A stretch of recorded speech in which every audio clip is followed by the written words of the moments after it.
1971 and has been using cover crop since 1978. Today, David will share his story and explain how he improved his soil health with green cover. Please welcome David.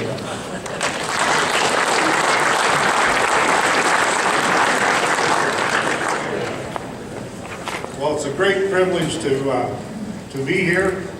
I guess I flew in. It was really fun. I looked at the mileage. I think it said it was about 1,400 miles, so I didn't really want to drive. It's a pleasure, Jay, to be here, and thank you for inviting me. If anyone's interested, on April the 10th on our farm, we're having a field day. You are all cordially invited to come and actually see what we're doing and how we treat our land. One thing I'd like to clarify first, I may say some things that totally upset you. Just think I'm just a stupid farmer. I'm not a rancher. You know, I don't know what the definition is difference between a farmer and a rancher. My definition is, I guess, I have 34 landlords with 1,150 acres.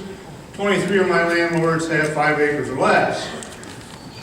A normal day of harvest on our farm is taking a header off 6 times and moving down the road.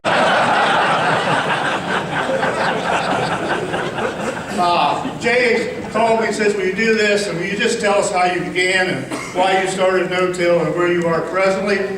So I'm going to be 70 this year in 13. So I'm old enough to reminisce about a few things that we've done. So we're going to reminisce just a few slides here. And note of that root mass that you see there as a single species. Later on, we're going to show you what this roots do when we put another species beside it. Just another shot of the nitrogen nodules. There's a couple earthworms right there, and those are my V-rippers and deep tillage tools at my desk. You know. And this is a 14-inch digging tile spade, and I don't use that very often. You can tell by just looking at me. If it don't have a motor on it, my wife says I don't use it. But at 14 inches deep, we had nodulation in our subsoils. We have about 4.5 inches of topsoil that's clay-based, and then we have a clay-based subsoil that's all yellow. These are Cardington soils in Ohio.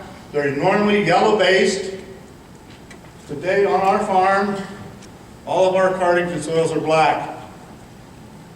We went from 1973, when I bought the home farm from my grandfather, at 0.5% organic matter, to presently we have 7.5% organic matter in the soil.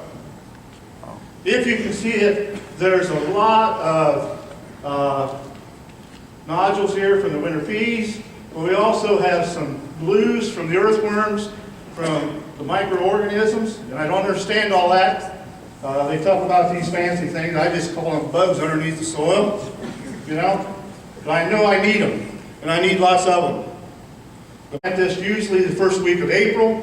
We plant corn on about the 20th of May if we're using buckwheat, because we're trying to give it a lot of time to grow and get root mass.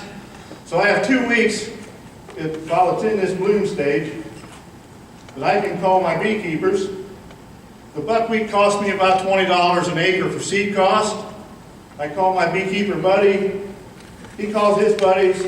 They bring 10 hives per acre. For however many acres I got, I charge them $30 a hive. Because you got to remember, you got to think outside the box of how you're going to generate funds. Because we learn by making mistakes. You know. So I'm really telling you about some of our failures. We're in an urban area. There's an awful lot of human manure. So we take advantage of that. We get them to come after we take the weed off sometimes. If we need to build a farm very quickly with manure, we have municipal waste come. They put the manure on. I charge them $25 an acre to spread. They've said, no, we're not going to pay you. I said, where are you going to go? It's the middle of summer. They come back the next day and offer me $50. So we spread every year for them, let them spread. The last 4 years I said, you know, I got to have a cover crop. Well, what do you need a cover crop for? Well, if it washes down the stream, then they're going to sue you because you polluted the stream. So you need to buy those for me to put into to make the cover crop work. You know, you got to keep thinking outside the box when you don't have a lot of acres. You know, you guys have 6 or 7 sections, it's no big deal. When you only got 1,000, you got to figure out how to do this, you know. So then we just, you can see the trees, and look at the radish. Radishes use a lot of nitrogen, or they store a lot of nitrogen. If you plant radishes and don't put nitrogen with them, the leaves will be yellow. They won't grow very well. You remember I talked about the winter pea that I showed you the nice root with, that had just a few bunch of nodules on it. When we put a companion beside that, or another species, more diversity. That's a big word for me, but that's, you know, that's what they tell me that is. And we end up, the winter peas produce about 40% more nodulation with something beside it. The radishes get 20% bigger. You know, there's where that radish is in. Here's, you know, here's 18 inches deep, and it will still go past the picture. You know. There it is in the soil. As you can see, deeper tap roots, more water infiltration, reduces soil compaction. There they are in October growing. The deer love them. You know, the deer hunters come to our place. They like to take those trophy bucks. I don't let them do that. They have to shoot 3 does first, then they can take their buck, you know. Because last week we saw 45 deer in a 20-acre field. You know, we're actually grazing something, Gabe, you know. Is there a difference in radishes? These are 5 different varieties. You tell me. I sure don't want to pay $3 a pound if I get something that looks like that. You know? I don't want to pay $2 a pound if I get one that looks like this. But when I can pay $3.10 a pound or $2.50 a pound, and you do this, this is what we're after. There is a difference in seed, guys. So be careful who you're buying from. There's a whole field of them. When they grow like this, we need no tile because we have great water infiltration for next spring. There's what they look like in the winter. It looks like that at home today. It's up to the 40 degrees at home today. I told my wife to be ready because the fire department will probably be there about. And that's what it'll look like in the spring. We can roll this crop. If it puts an indentation in the crop, it'll die. So we can get away with no herbicide use at all. Again, there's the covers.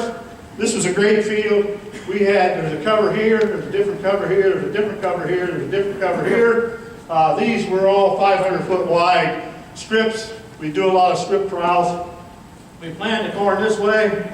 We harvested the grain from that with our yield monitor out of the combine. There you can see a little better. But there's what we're having in October. So we could get, you know, if we had a fence, just think how many background cattle we could put in there. We could probably run 10 or 15 per acre, you know. This is my basis that I want to fund everything off of because this is easy. Don't take a genius to do this because you just put the peas in one box, the radish in another box, you got the planter, everything looks nice, it's precisionally done. The blue bars are full rate fertilizer, which means it's got $275 worth of nutrients. Phosphorus, potash, nitrogen.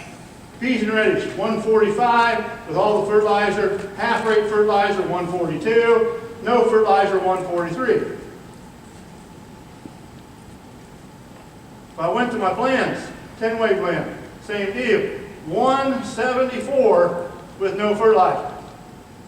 I'm not telling you not to use phosphorus and potash. I'm just telling you that I know my cover crops are growing enough to make it work.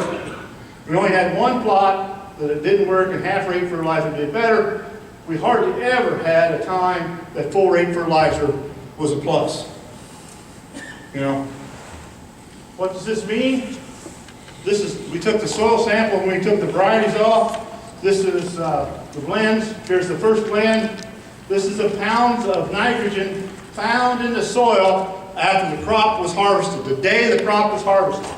We had 54 pounds of nitrogen left, 137 pounds of PTO5, we had 87 pounds of potash in a protein sample. Why are we doing all this work to have good soil health and take whatever somebody's going to give us? I'm really tired of going to ADM and saying, what is my bushel of corn worth? You know, my conventional neighbor's corn couldn't even make protein. 8% protein is shelled corn. His protein was 7.5 after doing tillage. This guy burns 36-gallon diesel fuel from planting to harvest. $120 an acre fuel cost.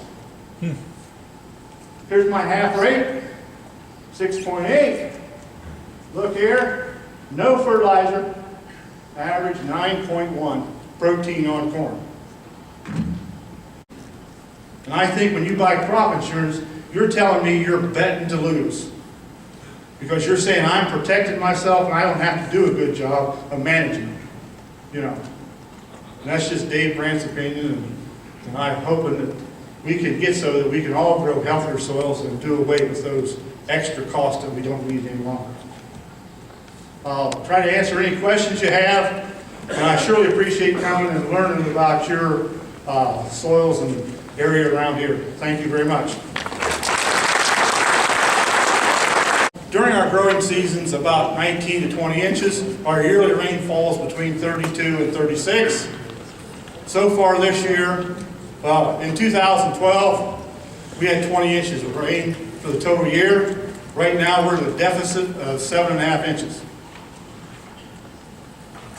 David, tell the story about meeting with your agronomist. Sorry, I didn't hear that, Gabe. The story about meeting with your agronomist as well. My agronomist, I've worked with him for about 20 years, great guy.